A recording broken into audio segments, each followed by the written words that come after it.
So recently, actually, I'll just play it. Recently, there's been a situation with Doge, which has been a new program that Elon Musk has made in order to basically get rid of governments that waste a bunch of fucking money. So there's a lot of retards that work at the federal government that do basically nothing. And so Doge is made to get rid of those retards, right? To delete them. And so a lot of people are unhappy about this. Democrats lead a mob of protesters into the USAID headquarters. Okay, so let's go ahead and watch it. Here we go. As you probably saw, Elon Musk and his crew put a gag order on AID employees. They disconnected them from email, which is putting lives at risk around the world. So we are here to enter the building and so we can hear firsthand from whoever is here at AID, or at least witness firsthand what is happening with this Elon Musk attempted takeover, which will not stand. We will prevail. It already is. Let's go. That's why you're outside. Let's go. All right. They're going to try to go inside. Let's see how this is going to go.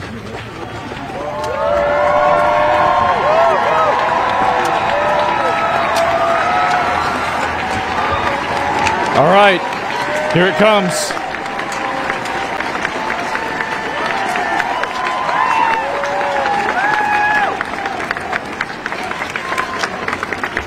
Okay, it looks like they're not. Is anybody really going inside?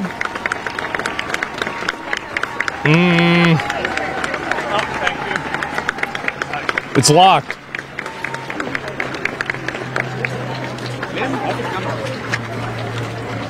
Okay, so I guess they're leaving now?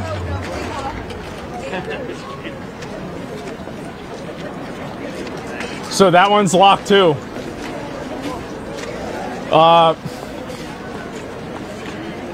Oh wait, oh no, there we go. There's some of them going in, all right. They're gonna start complaining. Uh-oh, it's open. Uh-oh, here they come. And so anyway, I'll go ahead, I'll show you guys some of the things that they tried to do, right? $1.5 million, this is the USAID, to advance diversity, equity, and inclusion in Serbia's workforces and business communities. $70,000 for a production of a DEI musical in Ireland. $2.5 million for electric vehicles in Vietnam. $47,000 for a transgender opera in Colombia. $32,000 for transgender comic books in Peru. And a $2 million for sex changes and LGBT activism in Guatemala. Now, if I ask myself, does this serve America's best interests? I think the answer to that is absolutely fucking not. No, it does. We're just taking this as gospel? Yes, I am. I'm taking this from gospel because this is coming directly from the federal government. Unless the federal government is lying about the federal government making bad decisions. So, like, at this point, so who do you think is more of an authority on the federal government? The news source that you listen to, or the government itself? Yes, they're all lying. Yes, of course. Yes, all of this is made up. It's all fake. None of it actually happened. It's all just a big, it's all just a big conspiracy, guys. This dude is probably one of the most unintelligent billionaires I have ever met or seen or witnessed. Which I think she learned that from Kamala Harris. You know, you can probably even glean that from watching these people on TV. Anyways, all of that is to say is that they don't do their homework. Clearly, like, they're putting 19-year-olds in at the Treasury. This dude is not smart. And by the way, this is actually true. They're putting like 19 to 22-year-old like 4chan users in charge of the federal government. That's right. Yep. And the danger in the lack of intelligence and the lack of expertise that Elon has. I mean, this guy is one. It's funny because didn't people use these same arguments to say not to vote for her whenever she first ran for office because she was so young? Most morally vacant, but also just least knowledgeable about these systems that we really know of. Yeah, you don't. But the point is that what was that? But the point is, it's a big meaning. That what that means is that they're going to hit a button. Yeah. Inevitably, they are going to hit a button, and things can go sideways. Yep, that's what people voted for. And so anyway, there's been a lot of people that are criticizing young, inexperienced engineers aiding Elon Musk's government takeover. Engineers between 19 and 24, most linked to Musk's companies, are playing a key role as he seizes control of federal infrastructure. And so you have a bunch of these random guys. Yes, these right here are these are the four horsemen of the fat, retarded federal government worker apocalypse. And they've been having a really bad time. They brought in the 4chan users, they brought in the gamers, and it's been bad for them. And so anyway, here's one of the people that they think is a stupid person who doesn't know anything, and, you know, who is this guy? Why would you put this guy in charge of anything? Here's a video about one of them, okay?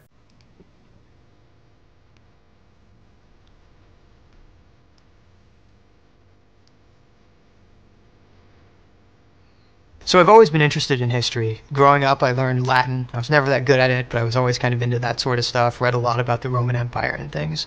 And one day I was just listening to a podcast back in March. It was with Nat Friedman. He just kind of got on the podcast, explained like there are these burnt up scrolls that were buried in the Pompeii eruption. No one knows how to read them. But some professors have created CT scans of these scrolls, and they uploaded the data on the internet as a competition to see who could find writing inside of these scrolls. Yeah. And when I heard that, I was just immediately like, oh my goodness, this is such a cool project. You can see why they're worried. This guy won the grand prize for deciphering scrolls that got destroyed by a volcano. And these people actually have the arrogance to think that he can't figure out a federal government ledger. Work on this. I just went home from work that day at the end of the day, and I've been working on it evenings and weekends ever since. I run most of the things from my laptop. It's just a normal MacBook, don't worry. But then I've just got like 5 surplus computers in here. This is what I do most of my work from. The Rig School and just the University of Nebraska as a whole has provided a great educational background where I can then, you know, take these skills that I've learned and apply them to problems like this. 2 unrelated things? No. I think that most of the time people that are competent in one thing are probably going to be competent in a lot of other things too. I just spend hours upon hours staring at flattened pieces of the scroll. What the fuck is that keyboard? This is he's an art enjoyer. This is a piece of art. It's one of the most famous pieces of Japanese art. It's called The Big Wave by Hakusai. Yes, trying to find these patterns, which one of the Impressionist painters. Part of the writing. At the start of the challenge, we had not been able to find any writing at all within these scrolls. There are hundreds of these scrolls. So what the fuck is the keyboard? That's it. We've scanned a couple of them, and no one had been able to find any writing in that using these methods. Late one Saturday night, I was sitting at a party at a friend's house in Omaha, and I get a text from another person on the challenge team, and he says, hey, I've just uploaded this new kind of piece of the scroll. You should take a look at it. I remotely access my computer. I type into it like, please run the algorithm on this new piece of scroll. And then I just kind of started. I pull out my phone again, just nonchalantly, like, hey, I wonder how that went. And there are 3 Greek letters on the screen. The letters I'd never seen before. It was really... This is the person that they think can't figure out how to read the federal government ledgers. Cool, because it's like, oh my goodness, like we actually detected new writing in the scrolls using AI.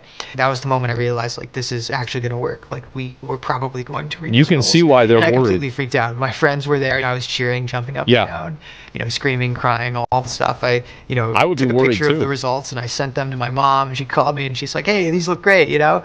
It was a really special moment. Yeah, so this is the word that I actually found. It's right here. It's the word prophoros, which translates to purple. It's the first word we found in the scrolls. It was reviewed by a committee of kind of Greek scholars, but it's which, by the way, there's a lot of subtext to that. Purple is, in a lot of cultures, the last discovered color because of how infrequently it occurs in nature.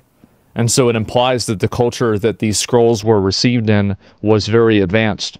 Purple. And I'm glad it's not the word in or the or and that we found first. We actually found royalty. Yep. A word that has meaning. They're like snails not for be it at the beginning. Without modern AI and modern scanning techniques. People have wanted to read these books for hundreds of years, and this seems like the only way where it's really possible to do that. Now we're reading entire paragraphs from the scrolls. Wow. Hopefully we'll be able to read the entire book and read the hundreds of other books that were buried in this condition as well. When we found this first word, we went public with it. I think everyone has been very pleasantly surprised by the amount of attention it's gotten. As a college student, it's definitely been overwhelming in the best way possible, but it's been really cool to get to kind of, talk about my findings and, share what I want to do in the future with so many people. So it's been overwhelming in the best possible way. The University of Nebraska does a really good job of encouraging their students to think boldly, and I think that's played a pivotal role in my work on this project.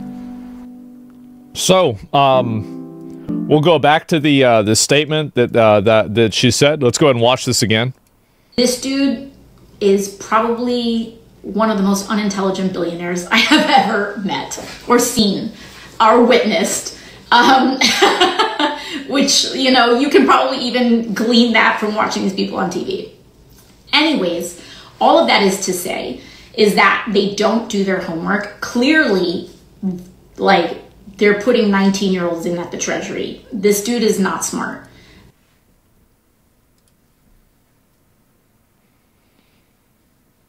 They're so cooked, and they know it. They are so cooked.